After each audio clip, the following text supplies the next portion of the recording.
Lakshmi ceramics நம்ம shop அனைத்திலும் top. All top brands எல்லாம் ஒரே இடத்துல. Lakshmi ceramics, India's largest retailer. தமிழக வெற்றிக் கழக தலைவர் விஜய் மற்றும் அமைச்சர்கள் பதவியேற்பு விழா இன்று சென்னை நேரு ஸ்டேடியத்தில் நடத்தப்படும் என அறிவிக்கப்பட்டது.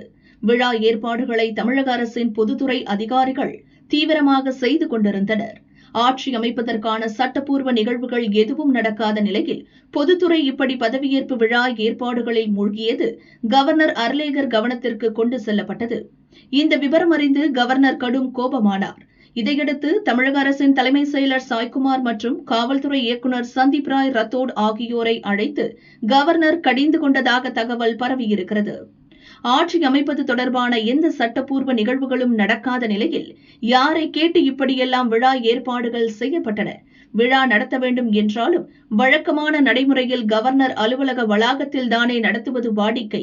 இம்முறை மட்டும் நேரு ஸ்டேடியத்திற்கு மாற்றியது ஏன்? உடனே அனைத்து ஏற்பாடுகளையும் நிறுத்துங்கள் என கவர்னர் ஆவேசமாக உத்தரவிட விழா ஏற்பாடுகள் உடனடியாக நிறுத்தப்பட்டன. அதேபோல உளவுத்துறைக்கு 2 அதிகாரிகள் புதிதாக நியமிக்கப்பட்டதற்கும் கவர்னர் டிஜிபியிடம் கோபப்பட்டதாகவும் கூறப்படுகிறது.